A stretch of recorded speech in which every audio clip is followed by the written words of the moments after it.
Welcome back to the Perfect Lap Podcast. I'm Mark Jager.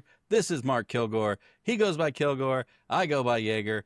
And today we're talking with Sean Crary from Whiteline Suspension about their time attack heritage, their products, and more. All right, so let's get right into the meat and potatoes. We're a time attack podcast. We like talking time attack. And at the current moment, Whiteline is currently sponsoring the DC Jab Automotive car out in World Time Attack. They did an amazing job at this last World Time Attack. I'm looking at an article right now. Haltac Club Sprint record smashed by these guys, right? So we're going to bring that up real quick to show our visual audience so they can take a look at what we're looking at. Great car, great everything about this thing. Now, with that said, I'm just kind of... I don't know Subarus all that well. What type of Subaru is this? You know me. So it's very interesting because Subarus as a whole, right? So you had good years. You had some really good ones back in the day, GC, GD, GR, and it kind of got interesting because I'm looking at this thing and I was immediately thinking to myself, is this a narrow body? Is it? I actually don't, looking at it, I guess it is an STI, so it wouldn't be a narrow body. I've just seen narrow bodies at the track. GC8? What's the difference between like GC8? I'm already throwing this thing off the rails. You're going to have to forgive me. So the GC8 would be like old school, think Damien's car. They're like the beautiful unicorns of past lore, right? The new school. So interestingly enough, you know, as much as I am a Subaru guy, I'm trying to remember what the freaking hell this thing is. And my brain is running out of brain bites on what this thing is because it's not GR. So Sean, tell us what it is, because apparently you're going to be the only one who knows here. I honestly, the rest of the world vehicles don't fall within my wheelhouse either, so I'm just as blind as you guys on this stuff. Like we've really been focusing on the VA/VB stuff and kind of hoping that. Oh, that's the new stuff. There you go. Yep. New stuff's VA. This is pre-VA though. This is, oh man, I'm gonna kick myself for not knowing this. It might even be it's not a GR though. It's I don't know. It's like a weird year. I don't know, but. Sorry, like I said, we went off the rails. This is back when Subaru made enthusiast cars that people wanted to track, and they brought out the big guns and threw horsepower at stuff to fix things, and that's kind of what we're missing these days. Well, it is interesting, right? So these guys brought out this amazing Subaru. Obviously, apparently, we're all just not smart enough to remember what actual generation it is, but that's okay. You know, Subarus are Subarus on Subarus. The engine in it is still an EJ. So basically, same engine from essentially GC all the way to VA or V, whatever it is nowadays. Yeah. Anyways, so it's one of those situations where they're all using the same, you know, EG style platform, horizontal 4. Some of these guys in Australia do some crazy stuff where they do the horizontal 6 H6 motors. Kind of interesting thing that's happened in the past. But a big thing that we're trying to just, you know, key in on here is this is a car that Whiteline is currently sponsoring and are standing behind and are helping with their, you know, time attack glory. And the reason why I bring this up is just my experience, right? Whiteline to me, and Whiteline has always and forever been a company that has always stood behind time attack. Since I got into time attack, they always sponsored events we were at. They eventually sponsored myself and my team. It was just always something that they've been a part of. So to me, like, I really believe in the Whiteline brand. I really believe that they're for time attack, and they're just something that, you know, is always a little near and dear to my heart. Sure. So I know I've just talked a lot and just said a lot of things. And I'll give you a chance to talk. I swear, Sean. I swear. So again, Sean is a sales manager for Whiteline. If you're looking west of the Mississippi to buy something, you know, this guy's going to be able to help you out and get it there. But big thing here, obviously, we're talking time attack. So kind of from your opinion, from what you've seen in the industry within time attack and what you guys have supported and so on and so forth, you know, kind of give me what your thoughts are on time attack and how Whiteline has supported it and what's interesting and cool for you. Yeah, well, I think we gain a lot as a manufacturer from these partnerships with Unisport or the guys that are really pushing the edge. We get a lot of data back on our parts or back on bushings. The company was effectively founded on fixing alignment and caster and toe issues on everyday cars. But the original founder of the business, who's running the business to this day, is an engineer in mindset, but he's run race cars, he's worked on race teams, he has a Porsche background, and he really likes to fix suspension issues. And we like to think of ourselves as not necessarily manufacturing products, but fixing inherent design flaws that the manufacturers have left on the table. Whether it's Nice. your time attack vehicle or your daily that gets your track car there's these manufacturers are trying to build vehicles that last through the warranty, and that's it. Well, and that's a big part of it, right? So, like we were talking before, right? Kilgore has ran in different classes and different at different events, and Kilgore can obviously give us some little bit better background understanding of that. But so Kilgore runs into a situation where at certain events he can't run things like spherical bushings and stuff like that, depending on the classes that they are going to run in.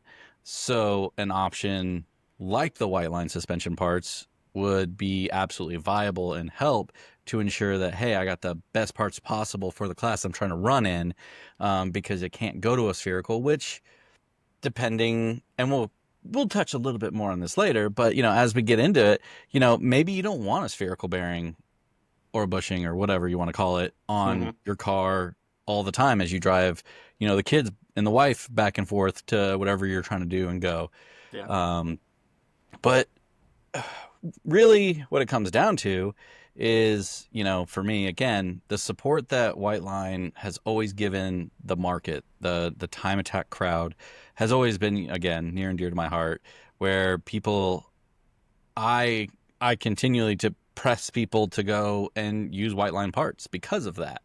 And the Whiteline parts that people put on their car, again, my Mustang, I got my Mustang, and the first thing I did is I was like, hey, I want to keep this car very streetable. I want to keep this car still fun, and I want to go to the track. So I went and looked at my options. I will say this, there was only one big flaw with Whiteline, is I didn't have enough parts that I could put on my Mustang. I'll be completely honest. And, I put all of them on my car. So, yeah.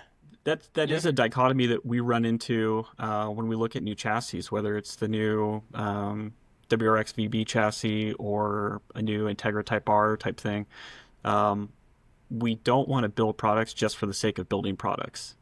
If there's a design flaw that we can fix, or something that we can fix in the way of toe and caster, or giving you adjustable toe arms that are going to make the car more fun to drive spiritedly, or increase sway bars, increasing your spring rate. Those are the things that we're going to go after. We're not going to throw bushings in a car just to throw bushings in a car. And I think that's the mindset that we have, and why it works so well for the entry level and maybe even those mid-tier time attack guys, is like we're building a product that you can use on your daily and also track it as well and have fun.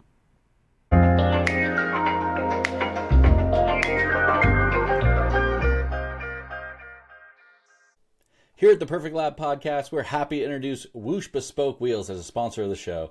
Whoosh Bespoke was born out of necessity. Their race team struggled to find wheels that offer the perfect fit, strength, durability, and that big old thing, a reasonable price. The people behind Whoosh Bespoke are racers and engineers seeking engineering excellence, and they offer precision forged wheels crafted by racers for racers, with a product lineup that includes a wide range of options from monoblock to modular wheels, including 2- and 3-piece wheel designs.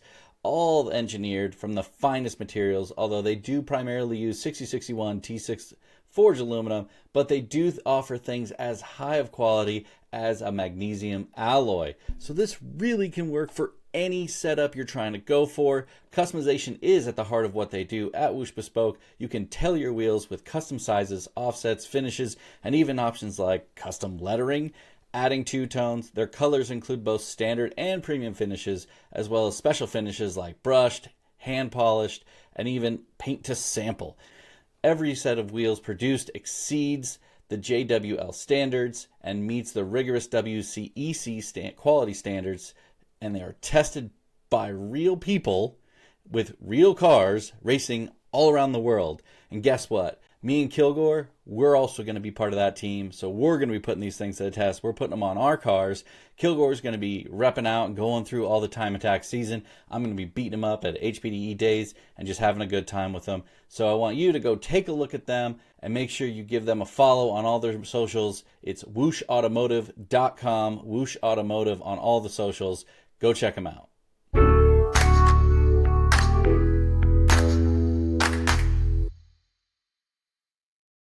I've got two questions for you guys. One for Sean, then I want to throw something back to what Jager said just a second ago. But Sean, maybe you can sort of give us an idea of what is the variability in the cars that you guys work on, or that you guys have solutions for. But then also within that, what are some of the more popular cars that you're generally seeing people calling about?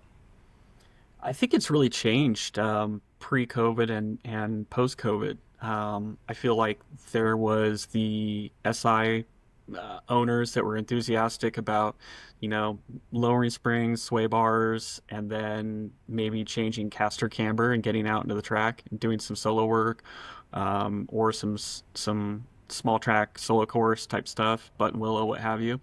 And then since then I don't know why, but it seems like we're getting more and more calls about Tesla or some of the Hyundai and Kia product. Okay. I don't think people are tracking them. I think people like having the stance look. But all of these vehicles can benefit from a rear sway bar when some of them don't even have a rear sway bar to start with. Sure. Well, at least for Grid Life, I mean, Hyundai has made a big push there with their new. I think it's the N versions. Inline, yeah. Inline, yeah. So they've definitely made a big push. I've seen a lot more of that, and I have seen people, having those out on track, and I think for the most part, to their credit, most people kind of look at it and they're like, okay, yeah, like a Hyundai, but they have done actually quite well. I think they surprised a lot of people. Yeah, and being that we're kind of driven by our engineers and customer feedback from Australia over to the U.S., we've got 25 degree papered engineers on staff that are looking at, can we change the durometer of a bushing and provide more feedback on a car that's typically quite numb, where there's no steering feedback whatsoever. Small little changes here and there that don't make the car unpleasant to drive.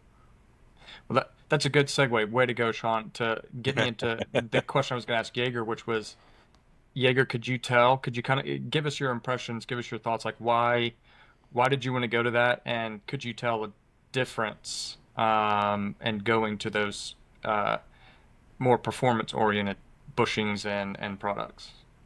I mean, being the fact that I did do this on my Miata as well, right?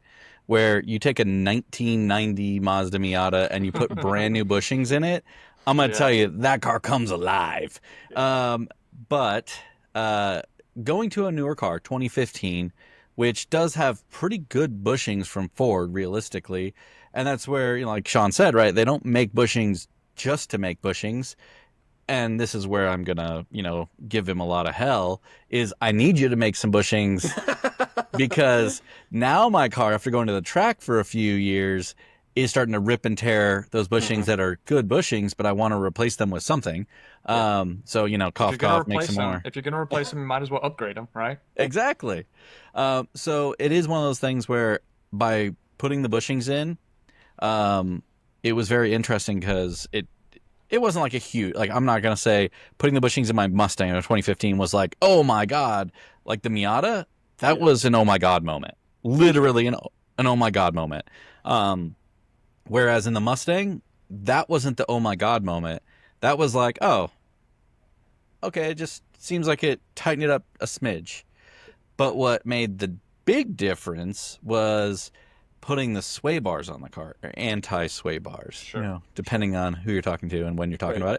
about it. Anti-sway bars on the car made a world of difference in how the handling of the car, and obviously by them having multiple levels of adjustment, gave me the ability to tune the car how I want it.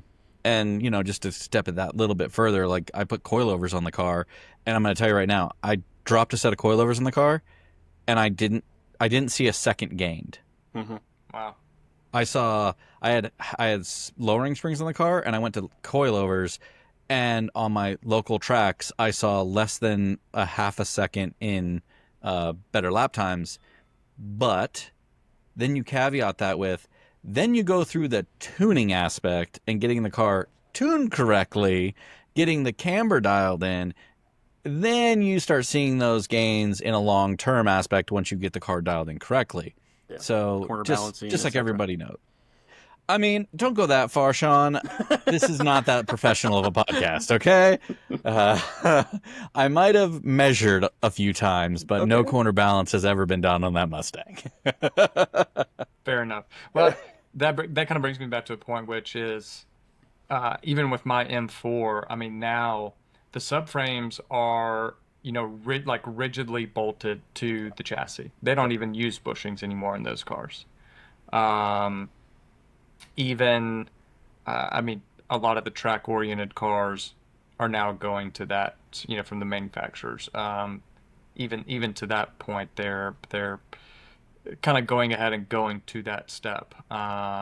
So yeah, throwing on a set of bushings, does a little bit for sure. It definitely it's definitely almost preventative in some ways, Yes. right? Yeah. Getting the rubber out of there. So that's at least a benefit. But the feel, it helps. But I totally agree with you, Jaeger. Things like camber correction, sway bars, those make a pretty big difference over just a set of bushings on a front control arm or something like that. Yeah, I would say hands down the biggest bang for your buck, whether it's your purpose-built track car, your daily driver, and even down to your tow rig. A sway bar is going to be the biggest gain. And even if you're cash strapped and you're worried about spending any money on the vehicle, a simple rear sway bar will fix most vehicles' handling overall. Sean, do you Yeah. guys make adjustable sway bars from that perspective? Yes, we do. In terms We of we multiple. typically, as long as we have enough room for the bar to pivot and not contact anything, we're going to go to a 2 or 3-way adjustable sway bar. And we're typically targeting maybe a 5 or 10% increase on the first level, 25 on the second, and then a 30, 35 on the third hole in the Okay. bar. So also to kind of tack on, because these are questions because I'm not smart enough to know these things. So you have things like a hollow sway bar versus a solid sway bar. What's going to be the benefit of either of those two, and why would you choose which one to go with? I think most people look at it as, a hollow bar is lighter. Some of the factory sway bars on some of the more modern vehicles, your S550 Mustangs, are a hollow factory sway bar. So putting on a solid bar, we typically only manufacture solid sway bars, with the exception being the S550, where we'll do a tubular chromoly type sway bar. Because weight is a concern on something that already weighs damn near 5,000 pounds. But when you're talking, a millimeter, 2 millimeter increase in diameter and going from hollow to solid, we're not gaining that much weight. We're gaining, a quarter pound, half pound worth of overall weight. But what you're really gaining is strength and durability. I've had many hollow sway bars fatigue over time, 6 months to a year, and they'll typically fail right where your bushing interacts with the sway bar because we're building up heat. And hollow, heat, metallurgy, it doesn't work out long term. They will fatigue and break. That's actually interesting because I think about it now, and the times that I've seen where people have posted sway bars breaking have always been by that bushing. And I guess I just never have thought of why that place. And I was always thinking like there's a pivot or, like a lot of tension in that spot. Didn't really think about it in terms of like heat, just heat being there and so on and so forth. That's very interesting. Wouldn't have thought about that. And I think some simple preventative maintenance can help with that, making sure the sway bar is clean, it's not building up any grime or grease or debris on the patch that contacts the bushing for the sway bar, and then cleaning it and greasing it will help with durability and keeping heat down as well. Interesting. So I know Kilgore touched on it a little bit. And you talked about the so obviously we talked about inner roll bars, so on and so forth, and then you talked about correction of tie rod ends and stuff like that. And I know from the Subaru community, right, that was a very huge seller in the Subaru community for years and years and years. I imagine it's still a huge selling point for you guys, still a selling product. So what is that really doing, and how is that helping our drivers and their feel? So what we market them as is a roll center kit, and what we're trying to do is fix some of the bump steer and clean up, because typically we're lowering the vehicle too a little bit, quarter inch, a half inch, maybe a full inch on some chassis. And when we're lowering the stance, we're pushing out the toe. So this kit can help give you a little bit more adjustment and correct your angles, and give you less bump steer and a more stable car in a turn. Yeah, one of the things that I did on my Mustang was I did a roll center adjustment kit, and I was actually most shocked with the amount of bump steer correction, and I think that's even what it was really marketed as, was a bump steer correction kit. And I was actually very shocked about just driving down the street and hitting a bump and actually seeing the difference in how the steering wheel would jerk in your hands in comparison to what it did prior.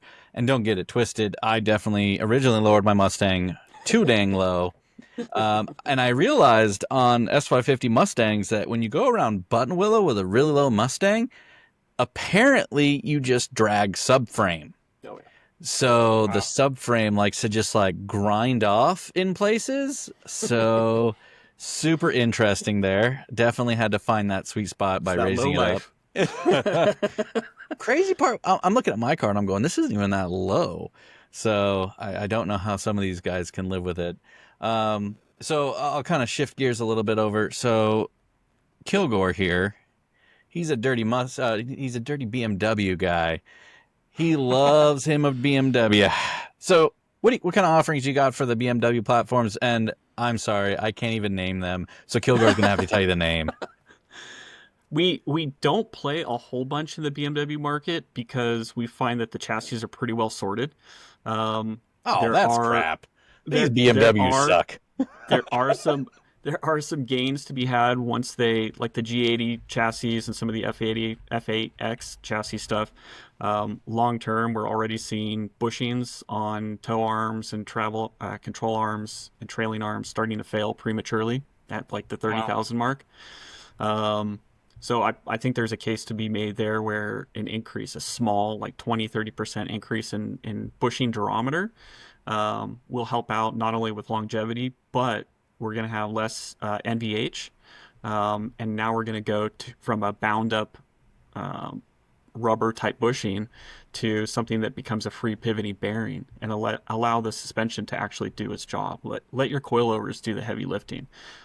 Those arms don't need to be bound up. And it makes installation easier too. So kind of going off of that, what you're just talking about, bound up arms and so on and so forth. Obviously you're in sales, but at the same time, you have a bunch of really, really smart individuals who buy these products and attempt to install them themselves in their garage. Yep. So how often are you getting calls asking, hey, this doesn't fit? And then you go, hey, yeah, flip it over. What are kind of the common things that happen at the Whiteline shop that you get a call on? I would say the number one call, and we had one today. I wasn't in the office, but somebody forwarded me some contact details. But it was a simple like, hey, I'm getting some squeaking out of a bushing. Our bushings don't squeak. at all. It's just we've patented a couple technologies within our bushings and how they interact with anything metal. And as long as you're following the instructions and applying the installation film or grease that we include in our kits, they're not going to squeak for the life of the vehicle. And Wow. we have a lifetime warranty on all of our products because of that.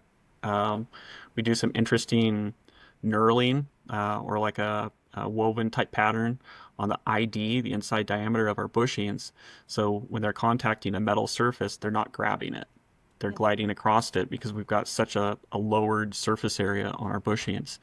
Um, but I would say it's just read the instructions, take the time, read the instructions a week before you're ready to install the kit, and see what you're up against. And don't get yourself into a position where you've pressed out all the bushings on your arms on your vehicle, and it's your daily, and it's Sunday night, and you have to drive it tomorrow. Been there. I've done it to myself. Yeah, yeah, yeah. Live and learn. Yeah, I do think it's, I myself, I have done my fair share of YouTube fun. Even my NA, and I did NB and Mustang videos all on, the installation of all the Whiteline kits and stuff like that and everything that I did to them. And you can definitely see on this face in those videos some anger, because anybody who's done any bushings on any car at any time in your life knows the anger that they can bring to you when you start pressing out, especially 20-year-old bushings, and how much fun that can be. I mean, it is fun when they get really, really old, and then you pick up Crumble. and it falls out. Then Yeah. it's great. Then it's the best thing you've ever done in your life.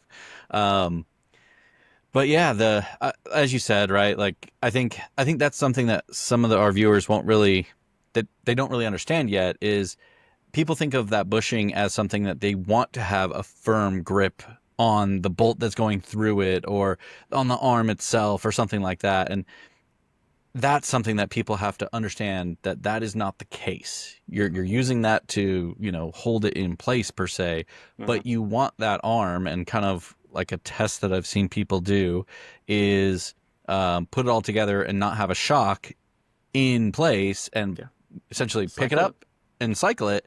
And does it move freely? And if it's not moving freely, you need to make some adjustments. Correct.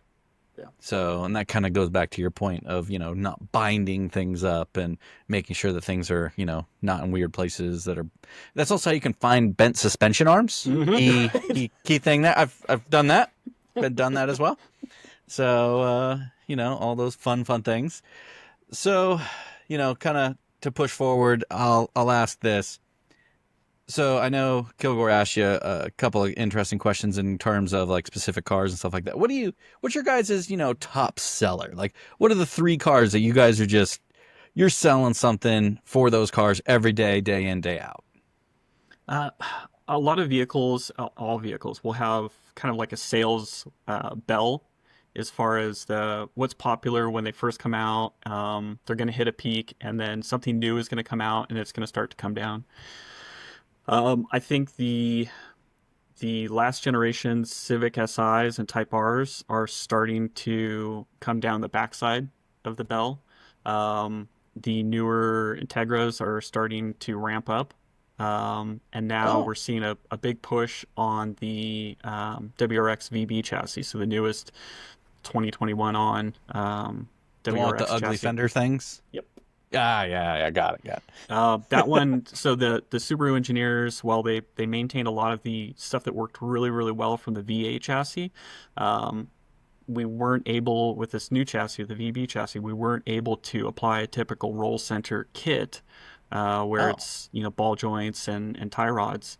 So we've had to go back to the drawing board and really design a whole new arm, a whole forged aluminum arm with the roll center kit built into it.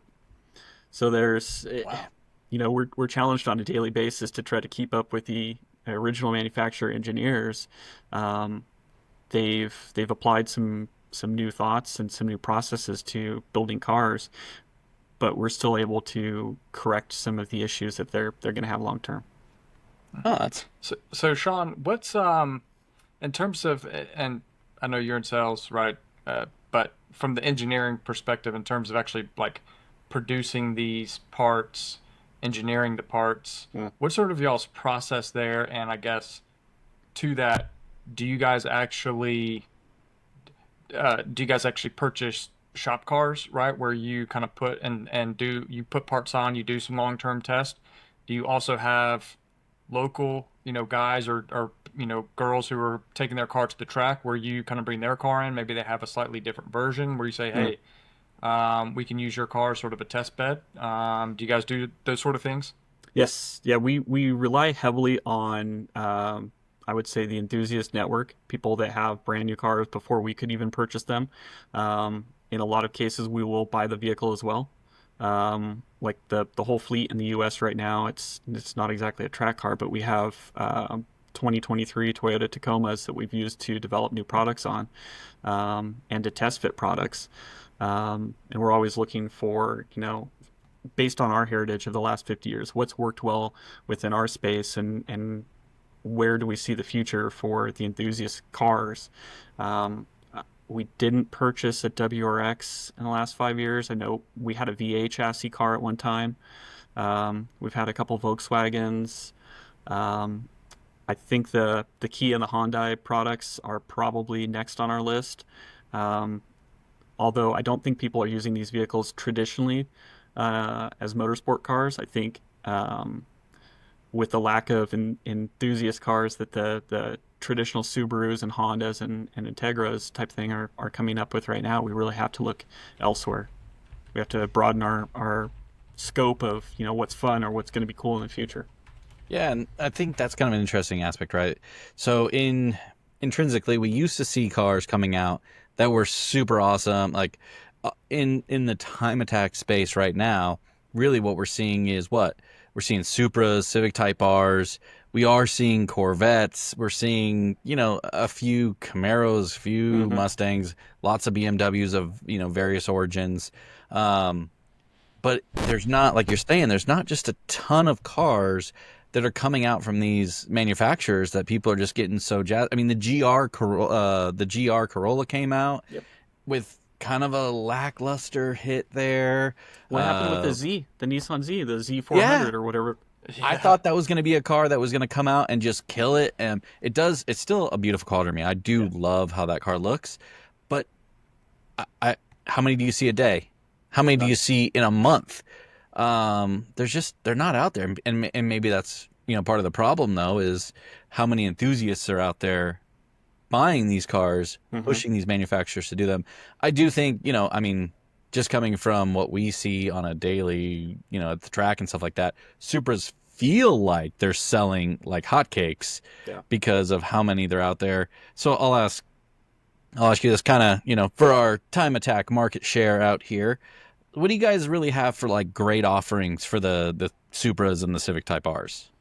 I think we've got the chassis pretty well covered on the Type R. The Supra, I think just based on Toyota's feedback, or not their feedback, but their sales numbers, it wouldn't be prudent for us to go head first and develop a front to rear chassis kit. The numbers don't indicate that it's an enthusiast car. It's a one percenter type car. Gotcha. Um, and you can't build a business case around, we're going to sell 100 parts this year and that's it. Yeah. The BRZ and the GR86 still have legs, I think. Yeah. We went headfirst into that chassis. We did really, really well with the previous generation. Now that the newer generation has a little bit more horsepower, and Definitely helps. the Jackson Racing guys and some of the other performance shops are coming up with turbo kits and superchargers for them. Maybe that's the next chassis that's going to be a strong contender for the next 5 years. Yeah. I could definitely see, and maybe this goes a little bit into your analysis, or as you say, you sort of watch what the market's doing, but where you see some of those, as those chassis age, Mm-hmm. they become a little bit cheaper and they become a little more palatable for people to purchase and then take out to the track. So, Correct. I'm thinking like now the E46s, for the Yeah. BMWs, right? The mid, 2000 to, 2008 or so, those are sort of coming down in price, coming down in value. And, now people are starting to say, hey, yeah, I'll buy one and take it out to the track. But to your point, when you said the BRZs, the twins, the FRSs, right? Like, I mean, those were always pretty popular, but those are now quite cheap. You can get them for $5,000 or Yeah. so. Yeah, and it's like the when I worked for Jackson Racing for a little bit, the NAs and the NBs were Tinker Toys. You could find them all day long for $500, and everybody had a track toy. They weren't proud to say that they had an NA or an NB, but everybody supported that chassis in the aftermarket. There were so many supercharger kits and so many engine swaps, and let's put a K24 in it. Um, so maybe the GR86 and the BRZ are going to be that next long-winded chassis where a brand like Whiteline that already supports it really well in all the generations can get some enthusiasts to get behind the wheel. So let's kind of shift gears a little bit more, and let's kind of really dive into the understanding of, as we talked about before, like when you start thinking, and Kilgore described this best earlier before this, but when you have a race application versus an enthusiast application, we like to think we have race applications, but reality comes in and we are very enthusiast applications with just a desire to go race our cars. So Kilgore, I'm going to use you as an example and chime in, please, and stop me where I'm wrong. Or right, maybe. I'll even be right sometimes. So Kilgore has a beautiful BMW that he could go to the track, and on the flip side, he could go drive around on town, and it looks great, drives amazing. But, okay, Kilgore, how far do you want to go with that car? A lot of that, fair enough. A lot of that is dictated by rules. And, Okay. right. So, how far do I want to take the car is sort of dependent on not really suspension. I'm fairly, I don't know if you really want to call it maxed out on suspension, but I mean, I'm at the point now where I've got the MCS, right, two-way remote damper setup. Mm-hmm. You know, going any further than that, right? I mean, yeah, you can go to like a three-way or four-way, but still What are you gaining? yeah, right. I mean, the dampers pretty much it is what it is. But I've got the SPL control arms going spherical. Um, and mostly, honestly, mostly was just due to the fact that they, you know, they as well as some other people offer the most complete kit. If I wanted to just do a poly bushing, really the only thing that I could change would just be the front control arm. I could do even the rear control arms. People don't really make bushings for that. And Sean, I think that goes back to your point of the cars are already pretty well sorted. Does it really make? There are a couple of bushings in the rear that you can change out, but you Mm-hmm. can't change out the entire system. You can't, Right. you can't go to poly and everything. And so it was sort of to me, the other big ticket item for why I went that route was adjustability, Mm-hmm. right? When you go to the spherical bearings, you get nearly infinite adjustability, right? At every articulation point, you can make an adjustment, which can get you in a lot of trouble very quickly Sure. if you're not careful. um, but at the same time, it is still very streetable, right? Like Yeah. it is not, um, and I look at so with the F82 series, the M4. So this was the 2014 to 2020, 2021, Mm-hmm. right? They actually had a homologated GT4 version of Yep. that actually has race parts where you can purchase them from BMW Motorsport, but those have, right, that's sort of a different level, Yeah. and they are meant to have a certain lifespan, and then you're meant to change those out. Nearly everything on the car has, on the homologated GT4 race car has that. Sure, I could put them on, but why pay twice the amount of money? So I think that's where Jaeger was getting at. So Sean, sort of from y'all's perspective, in terms of how do you look at race versus enthusiast level, and things like that, where it really is something quite different than how, I say, oh yeah, I tell people, oh yeah, I have a race car, but really it's just a highly modified street car. Yeah. But I think it comes down to are you driving your race car to the track? Are you driving it home? And sure, changing tires at the track or changing your shock settings, that's fun, and you should do that. Um, but if you're still splitting the duty of your vehicle as a daily or taking your kids to school or getting out to the track in that same vehicle, I think what you have is a fun track car. It's not a race car yet. When you're towing your vehicle there and you're on sphericals for every corner and every control arm, every pivot, and you're okay with the NVH because you are going to hear increased noise, vibration, and harshness. You're going to hear every pebble in the road. You're going to feel every crack on that freeway off ramp. You're going to have lots of creaks and Yeah. pops. Right. And if you're okay with that, then yes, you can build it. It's a dedicated race car. Whiteline as a brand, we try to stay within our lane, and our lane is that enthusiast that drives to the track, changes his tires, maybe, changes his shock settings, and then tracks it and drives home.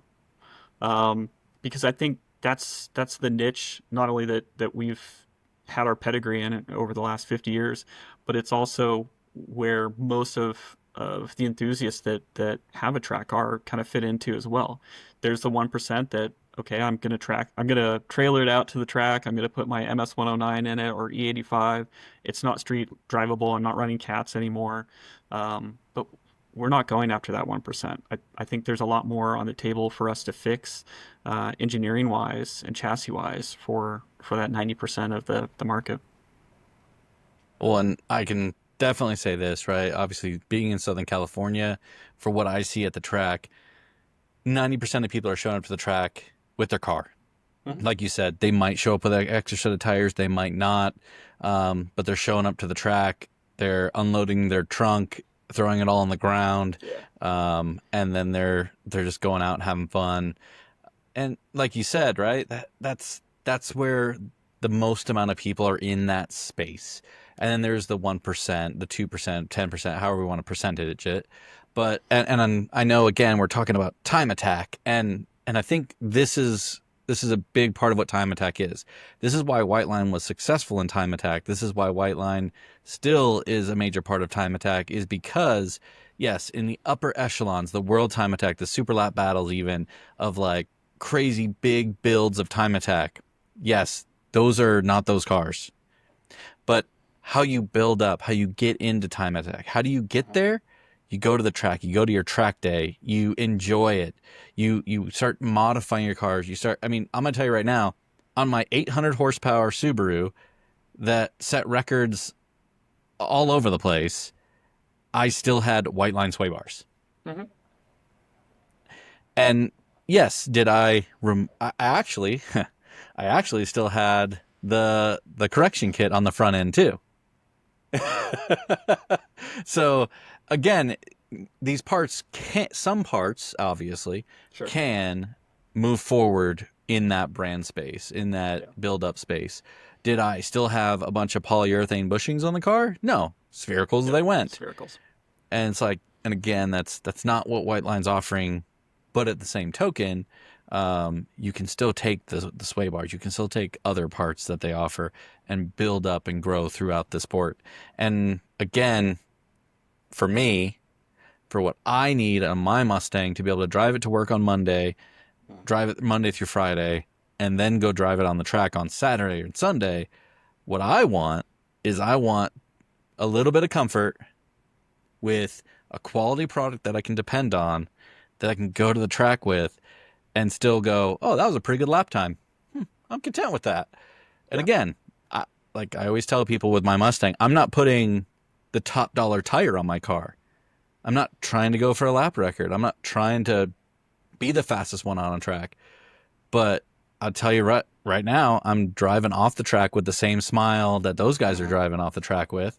I'm still having a good time. I still like putting someone in my passenger seat and, watching their happiness when they go for the first ride on in a car on track, right? Like it's just one of those things. So that's kind of my take on it. And And again, we were hitting on the whole concept of, race versus enthusiast. And I think the enthusiast market is large. I think the race market is large. And it's good to know from, Whiteline themselves that they are targeted at that enthusiast market. That's what they're really striving to hit and grow and be with. At the same token, yes, could they provide some parts in a race environment? Absolutely. But when it comes to sphericals and stuff like that, sorry guys, you're going to have to look a different way. Yeah. But and it's good to know. there are certain positions on some chassis where we've introduced a spherical like or a spherical bearing bushing.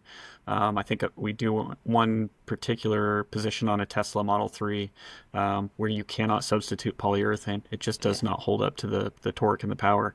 But you have that mindset up front that these sphericals don't have a never-ending lifespan. They're going to be cycled out every couple of years. So that's a good point, Sean. I'm sorry to cut you off to basically ask you a question to say, give me more.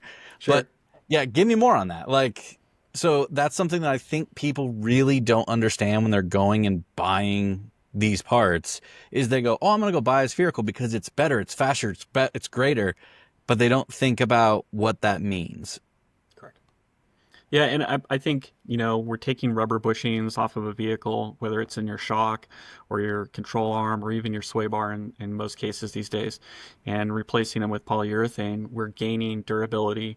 We're gaining a little bit of more rigidity because we're going from short A60 type material to the softest we do is a 70. And we can go all the way up to a 95 Shore A type of product, and in gaining that increase in durometer, we're creating durability, we're creating repeatability, where a rubber bushing is going to fatigue over time. The polyurethane won't, because we're acting like a free pivoting bearing. The sphericals don't take impact very well. Hit an apex too hard and you can shatter that bearing pretty easily, no matter who the manufacturer is. I've seen some great stuff out there fail. They're designed for race, and most of the guys that have the unlimited budgets and are full spherical throughout the chassis, they're okay with replacing it after a weekend or after a season. The enthusiast market, I don't think, is ready to replace every single bearing on their control arms and their shocks every season. You could be into it for a couple $100 worth of just parts, but then thousands of dollars worth of labor. Get your car aligned again, all that fun stuff that comes with sphericals. Yeah. Well, and I think that kind of goes back to what you were saying, Jaeger. When I look at my M4, it is a track dedicated car, right? Like, I put less than 1,000 miles on it a year, and it is nothing but track miles, right? It maybe sees 40, 50, 60 street miles, but that's because I've put something new on it, and I just want to make sure that everything is working correctly, right? And it's still registered, plated, insured, because that's actually required by all, the rules with even with like global time attack and street things like that, right? But that allows me to at least get it out. I can run it down the street, make sure everything feels tight, not hearing any funny noises before we get it out on track. But otherwise, it is a dedicated track car. And that is actually, Sean, to your point, something I had to do this year. I wasn't intentionally doing it. I actually had to replace the rear axles, and that was for a different reason. The boots ended up, you put heat through these axle boots, they expand, they pop off, right? You've got axle grease everywhere. That's fun. BMW says, yeah, really sorry about that. If you want to fix it, here's a new axle. Purchase that. But to the point, I took every control arm in the rear off, and I was looking at these things, right?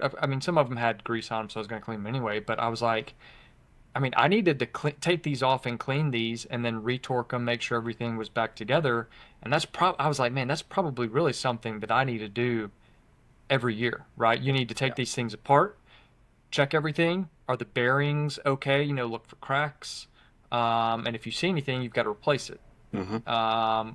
Right, which is just a different level of some of these more polyurethane type applications where you can, you don't really need to deal with that, or you're not as concerned with it. Yeah, maybe get up under there and check, with a flashlight or something like that, but Sure. you're not pulling things off, cleaning, double checking, re-greasing, right, and putting it back on.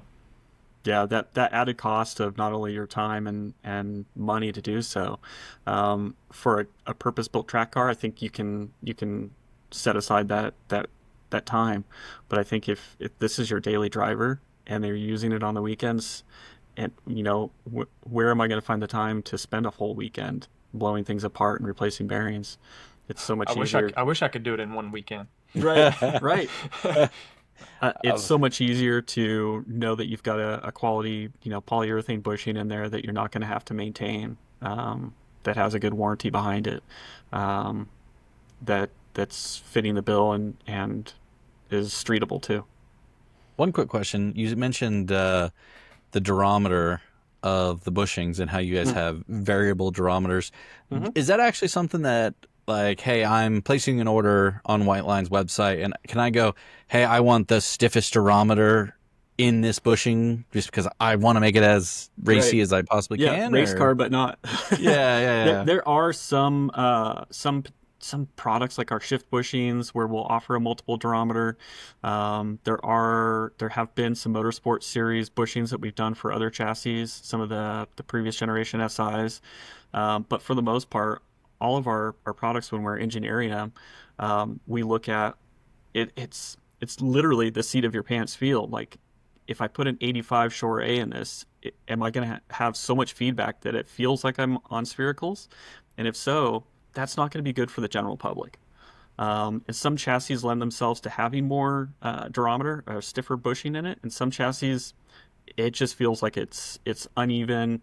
Things are going to fall apart. The dashboard's vibrating. It's not a good feel. We're going to go with a softer bushing in that scenario. That's good to know. I And, mean, and then things like motor mounts and trans mounts, we're going to probably pursue a softer bushing so that we get rid of some of the NVH. Um, and then depending on the type of control arm, there's support bushings where we can be a little bit softer because you're not going to have the NVH transfer up through there. good to know. Have you, this is sort of getting into where things going in the future. It seems generally cars are getting bigger, heavier, right, than the 90s. Mm-hmm. Hondas and Subaru, crap boxes that everybody, thinks nostalgically on. But Right. cars getting bigger, heavier, is that changing what how you guys are engineering these things, or what you're putting into the car? Oh, absolutely. We always continue to invest in new technologies and new production methods and looking at efficiencies of the chassis too. Um, Things like the Teslas and some of the EVs that have instantaneous torque at the start of the pedal. We have to kind of push the boundaries of what we've done for the last 50 years. It's no longer just slapping a bushing that was formerly rubber, now replaced with polyurethane. We have to look at how does that change the chassis. Are we now all of a sudden transferring that torque to the wheels, and now we're going to have braking issues or traction control issues? I think one that we had recently was a Polestar where the engine mount and subframe mount was integral with the sway bar. And so changing a simple sway bar on the chassis, all of a sudden you started to hear transmission and engine noise through the Wow. chassis. Wow. I mean, I will at least say I had the car before my BMW M4 was a 135i, and those were some of the first cars where they started putting the sway bar above the Mm-hmm. subframe. Oh, yeah. And so to just simply change the subframe, which I had to do this even in my M4, or to change a sway bar, you had to drop the subframe, and it's Yeah. just like I want to say the Mark V Volkswagens, the GTI's 2-liter turbo generation, the first of those generations had the same thing where it was yeah, bolted to the top of the subframe. And sure, you could get adventurous and try to Yeah. get your factory sway bar out, but to put an aftermarket one in was not happening. Yeah. And of course, that then becomes well, while I'm here and Right. while I've done all of this work, Yep. what else do I need to do while it is out? Yeah. So And that's something we always recommend if you've got something with 50 to 100,000 miles on it and you're looking at doing something aftermarket, a sway bar, front, rear, what have you, or aftermarket control arms, start looking at your other bushings too. The front control arm bushings take a lot of abuse with all the potholes and weather. And those are something that, while you're in there, yeah. save yourself some time and money and do it all at once. You're going to have to get in alignment anyway. Just do Yep. it once. So Sean, that kind of brings me to a question which I wanted to ask you, which was for our time attack audience, for our listeners, for those viewers, from your perspective, how would you sort of guide, again, this is going right, we're going towards the more enthusiast type applications, but for someone who's getting into it and they say, okay, I want to start upgrading my car, they call you and they say, hey, what do I need to do, or what would you suggest? How would you suggest? Of course, it would be great to just throw the catalog at it all at Sure. once. But if you wanted to do it in sort of an iterative process, what would you suggest doing first, second, third, those sort of things? Any thoughts there? Yeah, I think most people can benefit from doing a front and rear sway bar off the bat.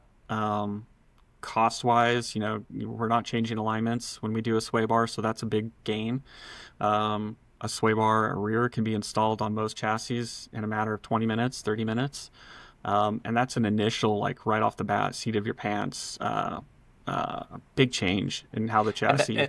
and that's even not even needing any changes in spring or dampers or anything like that. Stock, you can just, okay. You can go out and have a lot of fun and maybe even be competitive with a fairly lightweight sway bar added to any chassis. I mean, I'm just going to throw it out. BRZs and GR86s do great with just sway bars. I'm just going to throw it out there. The first major time attack I ever competed in was Global Time Attack, as we call it now, finals. Super Lap Battle back then. My car was 2006 Subaru STI on lowering springs with Whiteline front and rear and a couple of Whiteline bushings across the board. That's what I went to battle with. And, I'm just saying, I did beat Bucky Lassick. So... All right. We will definitely post that on our Instagram and tag Bucky for sure. Yeah. What about camber correction? So that's always a big thing with BMWs, right? The McPherson struts. I mean, that's always one of the big things. You're going to chew up the outside of your tires, on a kind of stock camber. You can get a little bit, but that would be something I would say, yeah, even just for tire life, get some camber in there. Yeah, and a lot of vehicles don't have the adjustability. They're static from the factory. You get a little bit of sloppiness out of the bolts, but that's it. We'll offer a camber bolt as entry level. For under $100, you can throw some camber bolts in there and get another degree, because a degree on a vehicle that doesn't have a degree to begin with makes a big difference. And then from there, we get into the adjustable arms. We've got a bushing that's now a lot more rigid, but it'll free pivot, and then an arm that will give you that adjustability to really camber in a little bit and fix some toe while you're at it. I mean, I know on the Miatas, you guys actually make a offset bushing as well in those, which I took advantage of and found out that with that, along with a lower ball joint that I got from another manufacturer, you can get something like 7 degrees of negative camber in the front. So that's interesting, but I had it just in case. Right. Yeah. And we look at situations like that where you may not have room to do a different arm or a bolt necessarily, and we can off-center pour a bushing, or we can have a sleeve down the center of a bushing that's eccentric. There's a lot of little tricks that we can do to get that adjustability out of a chassis that didn't come with it from the factory. And if I remember correctly, it was also a situation where people use that kit as well because of a rule set in like SCCA, or there was some rule somewhere in some terrible Miata competition across the board somewhere where they couldn't use that lower ball joint to extend that out. So they were able to use that offset bushing, and that was able to get them the camber they needed, because that Miata loves camber. It absolutely does. Yeah, I saw that a lot in the dirt track racing or the dirt track industry, where there are rules where you can't change out a bushing whatsoever, but these guys are sneaking in black polyurethane bushings on their chassis because the refs and the judges don't look at those. But going from a rubber bushing to a polyurethane bushing can make a big difference on a chassis. Yes, it can. Absolutely can. All right, guys. Well, had a great time talking to you today, Sean. Absolutely appreciate everything that you gave us. You gave us some good advice. You gave us, well, realistically, you educated us a little bit here and there. Obviously, we love some Time Attack. We love that you guys are supporters of Time Attack with Whiteline suspension parts. I can't say it enough. I'll say it again. Love having you on the show. Loved having you talk Whiteline Performance parts with us, and just essentially getting out there and being a part of Time Attack whenever possible. Just going to throw it out there. Obviously, there's a lot of Time Attacks between SCCA Global Time Attack and good old Grid Life, so don't be afraid to take part. All right, Kilgore, send us out. All right, guys. Well, be sure and follow us on Instagram. You can find us under Perfect Lap Podcast. We post up clips. We let you guys know when new episodes are coming out. If you guys haven't, which I don't think, Jager, I don't think we've actually really specifically said this, but our goal, our intent is actually to release episodes every other Thursday. So I hope correct. you guys have gathered that Hopefully you is caught on. release episodes. Yeah. But yeah, that's generally our release dates every other Thursday. But we always post up, little clips and things like that, letting you guys know when stuff's coming out on Instagram. Obviously, if you're watching this on YouTube, great resource. Put a question in the comments or let us know what you guys think. If you want to email the show, you can email us at maximumattack@perfectlappodcast.com. That's maximumattack@perfectlappodcast.com. You can also, of course, always listen to us on the road with Apple Podcast and on Spotify. Sean, what about you guys? What are your socials, and how can people get in touch with you specifically, as well as Whiteline generally? You can reach out to the customer service team. We're based in Ontario, California. We manufacture all of our products in Australia, and they can reach out through us on our socials through Instagram, Facebook, and our YouTube channels as well. Excellent. All right, guys. Well, Jager and I definitely learned something. We hope you learned something. As always, thanks for listening. For all you time attackers out there, keep pushing, go fast, take chances. We'll see you in the next one.